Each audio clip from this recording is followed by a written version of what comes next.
سيدنا محمد وعلى آله وأصحابه أجمعين أما بعد ويا عباد الله اتقوا الله حق تقاته ولا تموتن إلا وأنتم مسلمون فقد قال الله تعالى في القرآن الكريم أعوذ بالله من الشيطان الرجيم بسم الله الرحمن الرحيم يا أيها الذين آمنوا اتقوا الله وكونوا مع الصادقين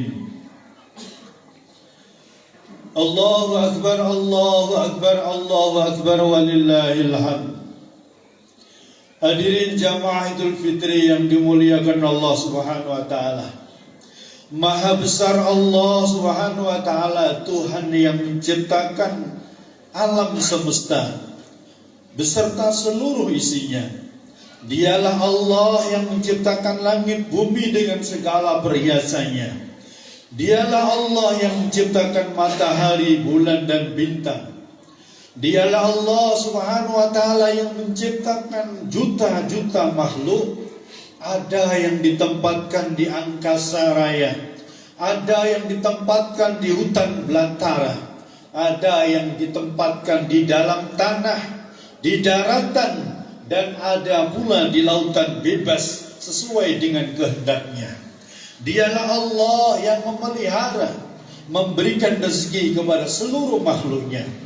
Bersyukur kita kepada Allah yang telah memanjangkan usia kita sehingga kita masih bisa bertemu dengan bulan suci Ramadan tahun ini. Berapa banyak di antara saudara-saudara kita, tetangga dan kawan-kawan kita yang Ramadan tahun lalu masih bersama dengan kita, tetapi Ramadan tahun ini mereka telah kembali kepada Allah Subhanahu wa taala. Saat ini mereka semua berada di alam kubur, berada di alam barzah, menanti datangnya hari kebangkitan. Allahu Akbar, Allahu Akbar, Allahu Akbar, walillahil hamd. Hadirin yang mulia, kalimat takbir, tahlil dan tahmid adalah juga sebagai ungkapan hati yang sedih, hati yang gelisah karena ditinggal pergi oleh sang bulan suci Ramadan, yang mana kehadirannya menjadi dambaan bagi setiap insan yang beriman. Kini bulan suci Ramadan telah pergi meninggalkan kita.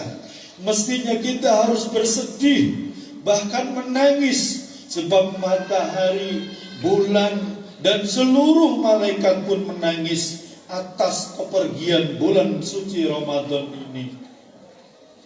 Marilah kita semua beristighfar, mohon ampun kepada Allah Subhanahu wa taala, karena selama bulan Ramadan ini kita masih belum sungguh-sungguh di dalam beribadah.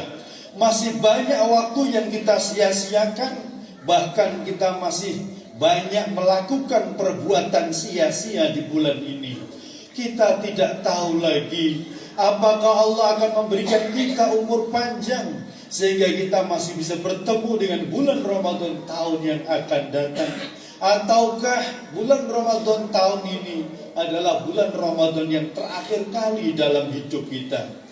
Jamaah yang dimuliakan Allah Subhanahu wa taala, Rasulullah SAW bersabda, "Faman shamahu wa qamahu imanan wa ihtisaban kharaja min dhunubihi kayama waladatu ummuh." Nabi bersabda, barang siapa yang siangnya di bulan Ramadan melaksanakan ibadah puasa dan malamnya sibuk dengan sholat tarawih dan tahajud dengan penuh keimanan dan mengharap pahala di akhirat, maka seluruh dosa-dosanya akan keluar, akan diampuni oleh Allah Subhanahu wa taala, sehingga keadaannya pada hari raya Idul Fitri ini seperti mana bayi yang baru lahir dari rahim ibunya, yakni bersih, suci, tanpa noda dan dosa. Jamaah yang dimuliakan Allah Subhanahu wa taala, akan tetapi ada satu hadis Rasulullah SAW, beliau bersabda, ada 4 golongan manusia yang terhalang dari rahmat dan ampunan Allah Subhanahu wa taala di bulan Ramadan ini. Siapakah mereka itu? Yang pertama adalah mereka orang yang gemar minum minuman keras, dia narkoba, narkotika, mabuk-mabukan, dan sampai detik ini tidak bertobat kepada Allah Subhanahu wa taala. Yang kedua, orang yang terhalang dari rahmat dan ampunan Allah adalah orang yang memutuskan silaturahmi. Hadirin mulia, silaturahmi adalah amalan yang sangat mulia, amalan yang sangat dicintai oleh Allah Subhanahu wa taala. Silaturahmi adalah amalan ahli surga. Silaturahmi amalan untuk menebarkan cinta dan kasih sayang. Amalan silaturahmi ini adalah amalan untuk membersihkan hati kita dari kebencian dan kedengkian kepada saudara kita muslim yang lain. Maka memutuskan silaturahmi adalah satu dosa yang sangat besar. Amalan ini sangat dibenci oleh Allah Subhanahu wa taala. Kemudian yang ketiga adalah orang yang terhalang dari rahmat dan ampunan Allah adalah orang yang durhaka kepada kedua orang tuanya. Hadirin yang Allah Subhanahu wa taala, orang tua adalah orang yang paling berjasa dalam hidup kita.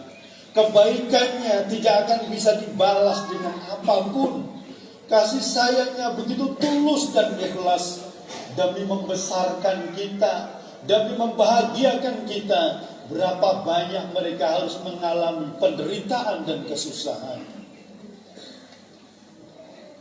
Dikisahkan dalam satu hadis, satu kisah, zaman dahulu di zaman Rasulullah ada seorang wanita yang dalam keadaan hamil. Dia ditinggal mati oleh suaminya. Ketika melahirkan, anaknya diberikan nama Alqamah. Meski hidupnya sangat susah, sang ibu merawat anak bayinya dengan penuh kasih sayang. Disebabkan pemahaman sang ibu bahwa anak itu harus dirawat baik-baik karena anak adalah merupakan amanah dari Allah Subhanahu wa taala. Siang malam sang ibu berharap dan berdoa kepada Allah, mengenadahkan kedua tangannya sambil meneteskan air mata, berharap kepada Allah semoga kelak anaknya besar menjadi anak yang soleh, anak yang berbakti kepada orang tua dan bisa membahagiakannya. Setiap sang ibu berdoa, terbukalah 7 lapis pintu langit sehingga menembus arsy Allah Subhanahu wa taala. Dan para malaikat bersujud kepada Allah dan berkata, "Wahai Tuhanku, aku tidak akan bangun dari sujudku sebelum Engkau mengabulkan doa dan permohonan hamba-Mu." Ketika Alqamah beranjak dewasa, dia menjadi pemuda yang rajin beribadah kepada Allah Subhanahu wa taala. Alqamah diberikan kekayaan oleh Allah Subhanahu wa taala. Istrinya sangat cantik, tetapi Alqamah tidak lagi memperhatikan keadaan ibunya. Alqamah lebih menyayangi dan mencintai istrinya dibanding kepada ibunya. Alqamah memiliki teman-teman, orang-orang yang terpandang dan kaya. Maka dia malu menampilkan sang ibu yang sudah tua dan buruk rupa ke hadapan rekan-rekannya. Cinta dan perhatian Alqamah kepada istrinya jauh lebih besar daripada cintanya kepada ibunya. Maka oleh Alqamah sang ibu dipindahkan tempat tinggalnya ke sebuah rumah gubuk yang terpisah dari rumah Alqamah pada satu sudut kampung yang kondisi rumahnya seadanya. Sang ibu diinapkan di rumah sederhana itu seorang diri, meski dapat dijangkau dengan mudah ke rumah Alqamah. Satu ketika Alqamah kedatangan tamu. Ketika itu sang ibu juga sedang berkunjung ke rumahnya. Ketika tamu Alqamah menanyakan hal ihwal sang ibu yang sedang lewat di dalam rumah, maka tamunya bertanya, "Wahai Alqamah, siapakah wanita tua itu?" Alqamah menjawab, "Dia adalah orang yang tinggal di sudut kampung yang sering datang ke sini untuk meminta-minta. Jawaban Alqamah langsung didengar oleh sang ibu, tapi ibunya tidak berkata apa-apa. Dia hanya bisa mengelus dada. Kali kedua ada lagi tamu Alqamah yang berkunjung ke rumahnya. Tamu itu kembali menanyakan hal ehwal sang ibu. Jawab Alqamah seperti sebelumnya. Dia mengatakan bahwa dia adalah orang yang tinggal di sudut kampung, datang ke sini untuk meminta-minta. Dan sang ibu kembali mendengar jawaban Alqamah yang sangat menyakitkan hati itu. Tapi sang ibu tetap tidak berkata-kata. Dia hanya sanggup meneteskan air mata, meski di dalam hatinya sakit sekali. Sang ibu bertekad jika Alqamah berlaku sama pada kali yang ketiga, maka sang ibu tidak akan diam lagi. Saat ketiga ada tamu lagi Alqamah yang datang ke rumahnya, kembali bertanya tentang ibunya yang sedang lewat di hadapannya. Dan ternyata jawaban Alqamah seperti sebelumnya. Dia adalah wanita yang tinggal di sudut kampung, yang dia datang ke sini hanya untuk meminta-minta. Maka spontan sang ibu Alqamah duduk bersimpuh di samping kursi Alqamah, sambil berkata, "Oh anakku Alqamah, saya tidak pernah bermimpi kamu akan memperlakukan saya seperti ini. Ibu yang telah melahirkanmu, nak. Ketika kamu masih kecil, kamu kuberi air susu ibu. Kupaksa diriku untuk bekerja demi menghidupimu. Meski hidupku sangat susah, meski hari panas terik, dan dikala hujan, kuberi kamu makan apa adanya agar kamu bisa hidup. Kamu selalu kuelus ketika nyamuk menggigitmu. Kamu kudekap dan kupeluk saat guru menggelegar dan kilat menyambar-nyambar. Ketika kamu sakit, wahai anakku Alqamah, saya selalu menjagamu sampai aku tidak bisa tidur, tidak bisa makan. Ku gendong dirimu sambil senandung pada saat kamu menangis. Di saat kamu lapar, wahai anakku Alqamah, di saat kamu menangis, ibu susah payah mencari makan untukmu. Kusuapi makan di mulutmu, meskipun ibu sendiri dalam keadaan lapar. Wahai anakku Alqamah, kelakuan dan perkataanmu sangat jauh dari harapan ibu. Saya akan pulang anakku. Jika kamu beruntung masih bisa bertemu dengan ibu. Jika kamu celaka, maka ibu akan meninggalkan kamu, meninggal tanpa kamu tahu. Atau sebaliknya, kamu yang mati tanpa ibumu tahu. Maka pulanglah. Sang ibu berjalan pelan-pelan sambil menyesali perbuatan anaknya. Sang ibu sekali-kali mengusap air matanya yang terus berjatuhan. Hidungnya sesak, hatinya sangat pedih. Hilang sudah harapan terhadap anak yang dikandung dan dicintainya selama ini. Sebagai balasan Allah kepada anak yang durhaka, akhirnya kekayaan Alqamah mulai berangsur-angsur bangkrut dan habis, dan dirinya diserang penyakit. Maka teman-teman sepergaulannya pun semakin menjauh. Satu ketika Alqamah sakit parah, menjelang ajalnya sakaratul maut. Tubuhnya kaku seperti kayu, tapi nyawanya Alqamah sulit untuk lepas dari tubuhnya. Alqamah tidak bisa mengucapkan kalimat la ilaha illallah, padahal dia seorang yang ahli dalam ibadah. Meskipun sudah dibacakan surat Yasin berkali-kali, maka mulutnya Alqamah seolah-olah terkunci, tidak bisa apa-apa. Maka beberapa sahabat mengadukan perihal Alqamah kepada Rasulullah SAW. Rasulullah SAW bertanya kepada sahabat, apakah masih hidup ibunya Alqamah? Maka dijawab, masih hidup ya Rasulullah. Tapi sudah lama dia tidak bertemu Alqamah. Alqamah tidak mau mengakui ibunya.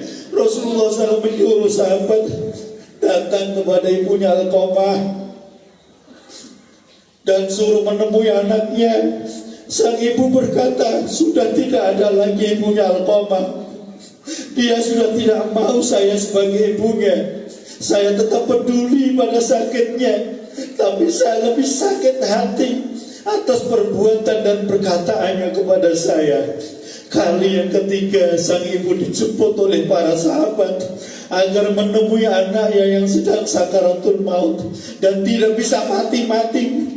Rasulullah berpesan, beritahu ibunya Alqamah, bila dia tidak mau datang menemui anaknya yang sedang sekarat dan memaafkannya, maka datang saja pada saat Alqamah akan saya bakar di dalam api yang membara.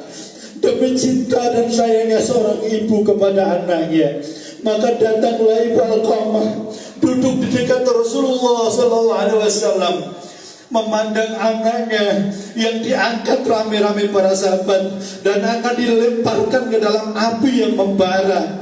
Namun apa yang terjadi? Baru saja akan diangkat tubuh Alqamah untuk dilempar dalam api, maka berkatalah sang ibu, anakku Alqamah, saya telah memaafkan dosa-dosamu kepadaku, nak.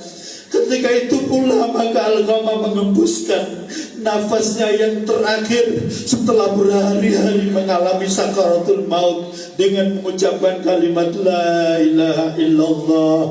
Hadirin yang dimuliakan Allah Subhanahu wa taala, durhaka kepada orang tua, khususnya ibu, adalah dosa yang sangat besar, sehingga amal ibadahnya yang begitu banyak, sedekahnya tidak mampu menolongnya saat dia menghadapi sakaratul maut.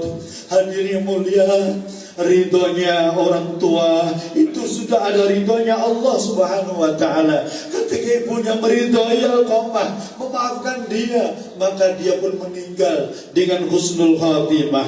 Hadirin yang keempat, orang yang terhalang dari rahmat dan ampunan Allah Subhanahu wa taala di hari raya Idul Fitri ini adalah orang yang bertengkar, saling bermusuhan satu sama lain. Tidak ada rasa cinta, yang ada rasa benci, sehingga dia sulit untuk memaafkan saudaranya.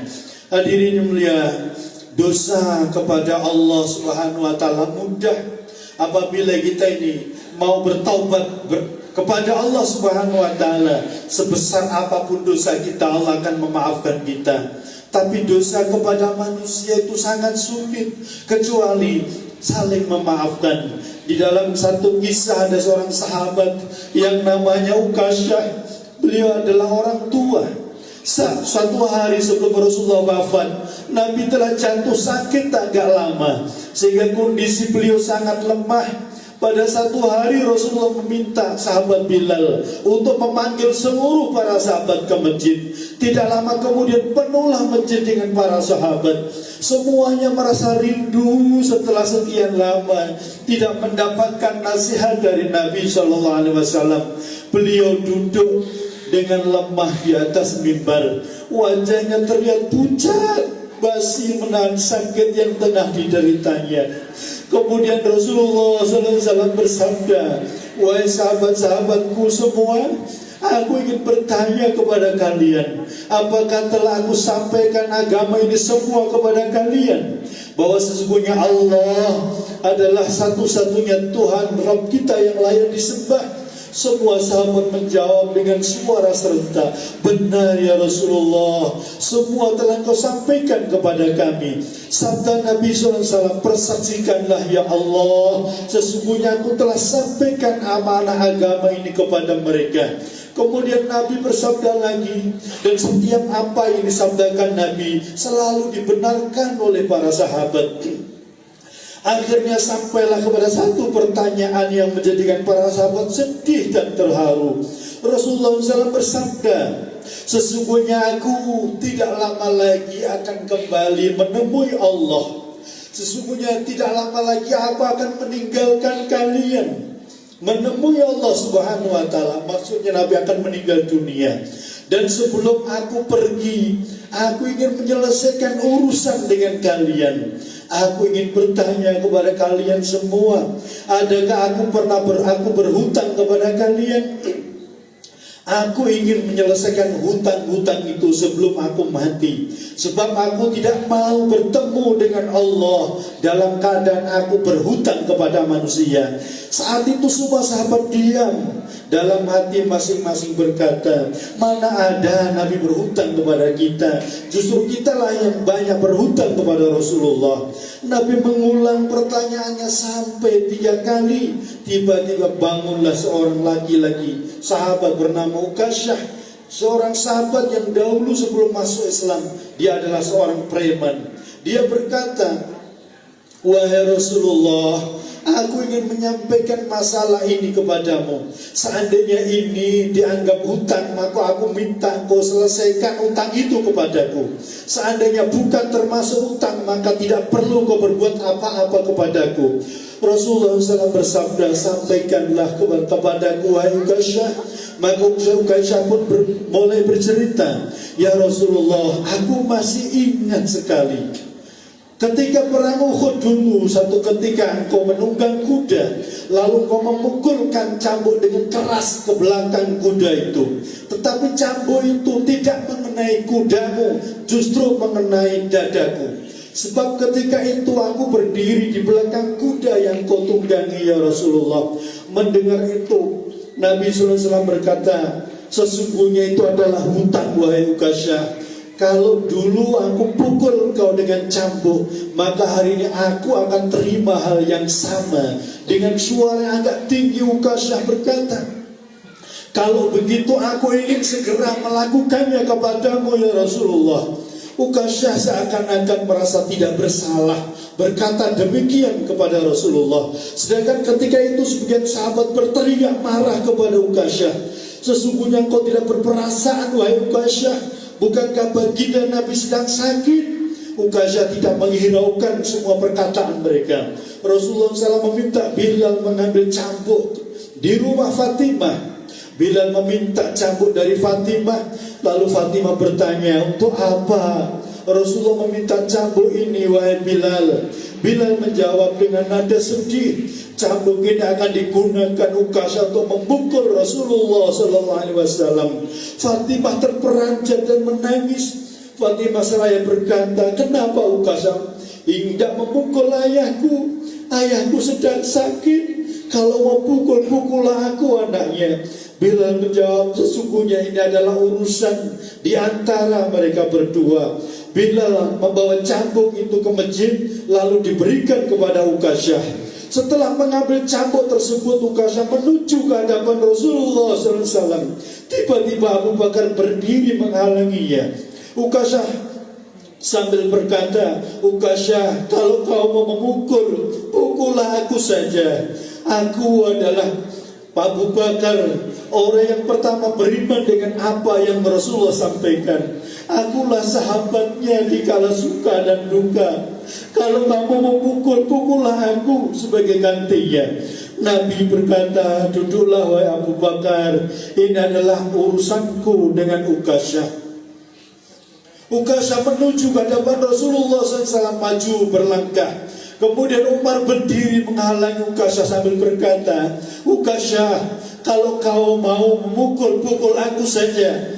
Dulu memang aku tidak suka mendengar nama Muhammad, bahkan aku pernah berniat untuk membunuhnya. Itu dulu wahai Ukasyah. Sekarang ini tidak boleh ada seorang pun yang menyakitinya.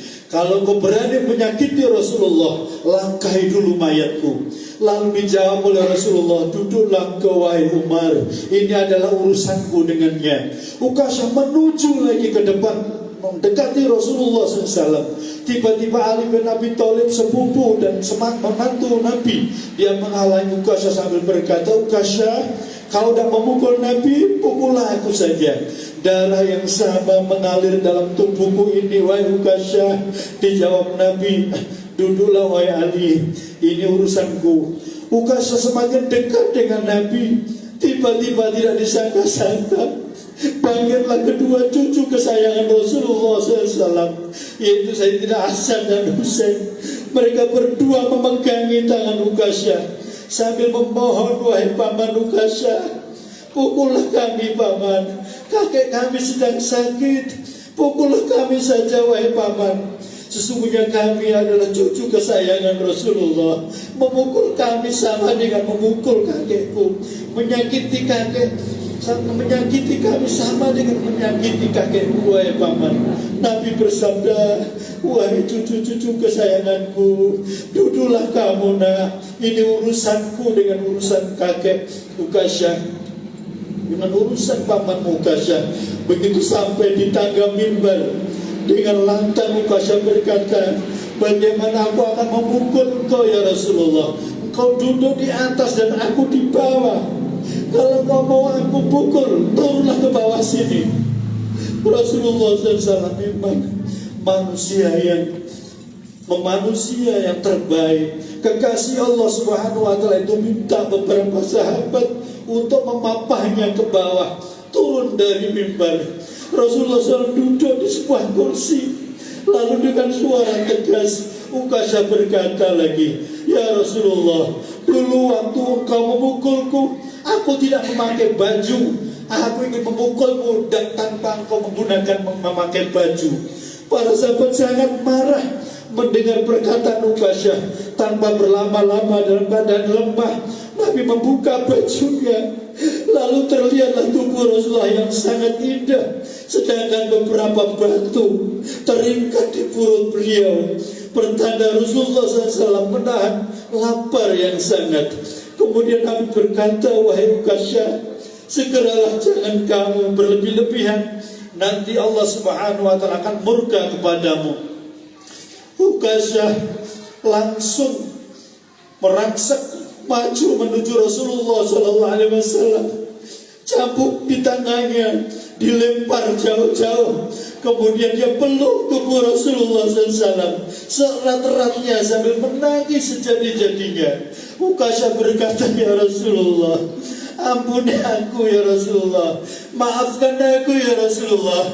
Mana mungkin, mana ada manusia yang sanggup menyakitimu ya Rasulullah. Sengaja aku melakukan ini agar aku dapat merapatkan tubuhku dengan tubuhmu ya Rasulullah. Seumur hidup aku bercita-cita untuk memelukmu ya Rasulullah, karena sejujurnya aku tahu bahwa tubuhmu tidak akan dimakan oleh api neraka. Dan sungguhnya aku sangat takut dengan api neraka ya Rasulullah. Maafkan aku ya Rasulullah. Rasulullah SAW tersenyum berkata, wahai sahabat-sahabat semua, kalau kalian ingin melihat ahli surga, maka lihatlah Ukasyah. Semua sahabat terharu, mereka semua menangis, mata mereka berkaca-kaca. Kemudian para sahabat bergantian memeluk Rasulullah SAW. Tetesan air mata kita mudah-mudahan menjadi salah satu bukti kecintaan kita kepada Rasulullah SAW. Jamaah yang dimuliakan Allah Subhanahu wa Ta'ala, di hari raya Idul Fitri ini, marilah kita saling memaafkan. Jangan ada di antara kita kebencian. Kita saling menyayangi satu sama lain. Bukankah kita merantau ke sini untuk mencari saudara, bukan cari musuh? Bersihkan hati kita dari sifat benci dan dengki, juga sifat dendam, permusuhan kepada saudara-saudara kita, tetangga kita dan kawan-kawan kita, dengan hati yang bening, terbuka, dengan perasaan lembut, dengan ikhlas, dengan wajah manis berseri-seri, kita berjabat tangan dan berpelukan satu sama lain, saling memaafkan karena Allah Subhanahu wa Ta'ala. Semoga Allah Subhanahu wa Ta'ala sayang kepada kita. Kita hidup dalam keadaan iman dan mati dalam keadaan husnul khatimah. Barakallahu li wa lakum bil nadhim wa nafa'ni wa iyyakum bima fihi min al-ayati wa dhikril hakim wa taqabbal minni wa minkum tilawatahu innahu wal ghafurur rahim. Allahumma sholli ala sayyidina Muhammad wa ala ali sayyidina Muhammad.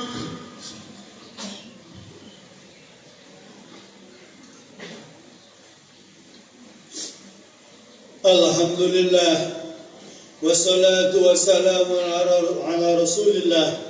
Ashhadu an la ilaha illallah wahdahu la syarika lah, wa ashhadu anna Muhammadan abduhu wa rasuluh.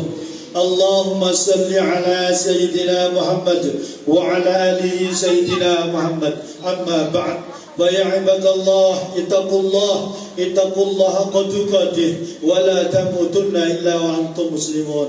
قال الله تعالى في القرآن الكريم: أعوذ بالله من الشيطان الرجيم. إن الله وملائكته يصلون على النبي يا أيها الذين آمنوا صلوا عليه وسلموا تسليما. Jamaah Idul Fitri yang dimuliakan Allah Subhanahu wa taala, marilah sejenak kita berdoa kepada Allah Subhanahu wa taala. Mudah-mudahan doa kita diterima di sisi Allah Subhanahu wa taala. Bismillahirrahmanirrahim. Astaghfirullahaladzim, astaghfirullahaladzim, astaghfirullahaladzim. Innallaha ghafurur rahim. Bismillahirrahmanirrahim. Alhamdulillahi rabbil alamin. Allahumma salli wa sallim wa barik ala sayyidina Muhammad wa radiyallahu tabaraka wa ta'ala an kulli sahabati rasul ajma'in. Rabbana dhalamna anfusana wa illam taghfir lana wa tarhamna lanakunanna minal khasirin. Allahumma rizqna taubatan nasuha qabla al-maut. Allahumma rizqna taubatan nasuha qabla al-maut wa rahmatan minal maut wa maghfiratan ba'dal maut. Allahumma ighfir lana dhunubana wa liwalidayna warhamhuma kama rabbayana shighara. Ya Allah ya Arhamar Rahimin, kami semua duduk bersimpuh di rumah-Mu ini ya Allah. Kami tundukkan kepala kami dengan perasaan hina ya Allah. Kami angkat kedua belah telapak tangan kami dengan penuh harap ya Allah. Ya Allah, satu yang kami inginkan, Engkau ampuni seluruh dosa-dosa kami ya Allah. Ya Allah, Engkau maafkan semua kesalahan-kesalahan kami ya Allah, baik dosa salah yang lalu, dosa saat ini maupun dosa yang akan datang kemudian ya Allah. Ya Allah, maafkan dosa-dosa kami ya Allah, dosa yang besar maupun dosa yang kecil, dosa yang berat maupun dosa yang ringan, dosa yang kami sembunyikan maupun dosa yang kami buat terang-terangan. Ya Allah ya Rahman ya Rahim, Engkau lahirkan kami ke dunia dulu dalam badan bersih dan suci ya Allah, tapi saat ini ya Allah, tubuh kami penuh dengan dosa ya Allah. Ya Allah, mulut kami ini penuh dengan dosa ya Allah. Hari-hari menggibah, membicarakan keburukan orang, bicara sia-sia yang tidak ada gunanya. Ya Allah, telinga kami ini penuh dengan dosa ya Allah. Kami sering mendengarkan musik-musik, mendengarkan yang buat hati kami lalai ya Allah. Ya Allah, mata kami ini kalau dikeluarkan penuh dengan dosa ya Allah. Kami banyak melihat maksiat ya Allah, melihat yang diharamkan ya Allah. Ya Allah, hati pikiran kami penuh dengan dosa ya Allah. Ya Allah, kadang kami ini berpikir buruk pada saudara-saudara kami, sangka buruk kepada mereka ya Allah, sehingga timbul kebencian di hati kami. Ya Allah, dengan dosa kedua orang tua kami ya Allah, sayangilah mereka seperti mana mereka menyayangi kami pada saat kami masih bayi ya Allah. Ya Allah, ibu kami telah bersusah payah membesarkan kami ya Allah, melahirkan kami dalam keadaan antara hidup dan mati ya Allah, mengandung kami dalam keadaan susah payah ya Allah. Ya Allah, saat kami kecil ya Allah, ibu kami sering kali kami kencingi, kami pirati ya Allah, tapi ibu kami tidak pernah membalas keburukan dengan keburukan, tapi dia mengurus kami dengan penuh ikhlas dan kasih sayang ya Allah. Ya Allah, kami tidak akan mungkin bisa membalas kebaikan mereka, belum lagi orang tua kami, ayah kami ya Allah. Mereka telah susah payah mencari nafkah untuk kami ya Allah. Mereka yang jadi petani hari-hari sengat matahari kehujanan, mereka yang jadi buruh hari-hari pundaknya penuh dengan barang-barang berat ya Allah. Ya Allah, mereka kerja susah payah semua demi kebahagiaan kami ya Allah. Ya Allah, maafkanlah kami, selama ini kami belum bisa berbakti kepada mereka ya Allah. Bahkan kami sering menyakiti hatinya dengan kata-kata dan sikap kami ya Allah. Ya Allah ya Rahman ya Rahim, bagi mereka yang masih hidup berikan hidayah ya Allah. Bagi mereka yang sudah meninggal, jangan Kau siksa mereka di kuburnya ya Allah. Mereka sudah susah menderita di dunia ya Allah. Ya Allah, tempatkanlah mereka di tempat yang mulia di sisi-Mu. Jadikanlah kuburnya menjadi taman-taman surga ya Allah. Ya Allah, dosa istri anak-anak kami semua, dosa semua saudara-saudara kami di seluruh dunia orang Islam, ampuni mereka semua ya Allah. Saudara kami yang dizalimi di negeri Palestina ya Allah, bantulah mereka, tolonglah mereka ya Allah. Rumah mereka telah hancur ya Allah.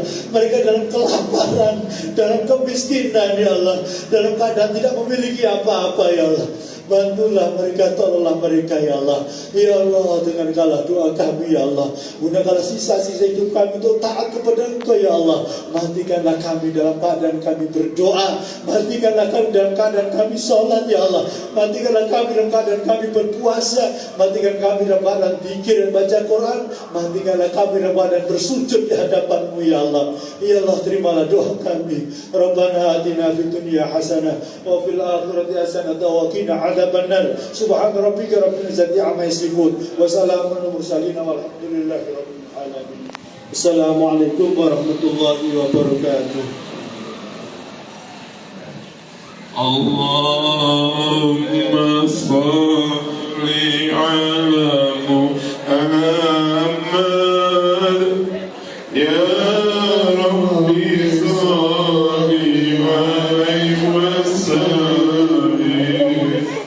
Allahumma salli ala Muhammad ya Rabbi salli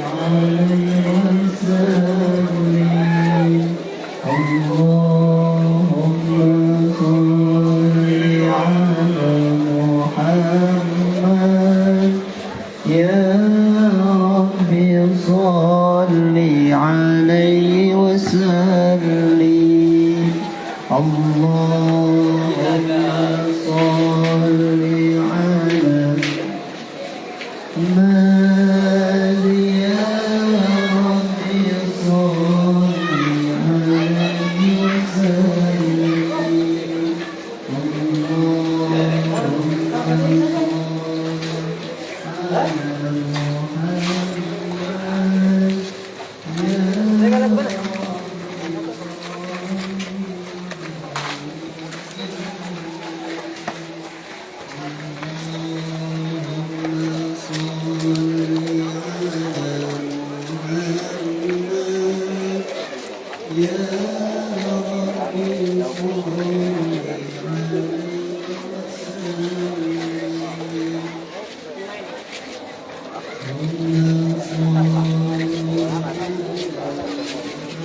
Amal mohon bantuannya untuk dimasukkan ke ruang kosong.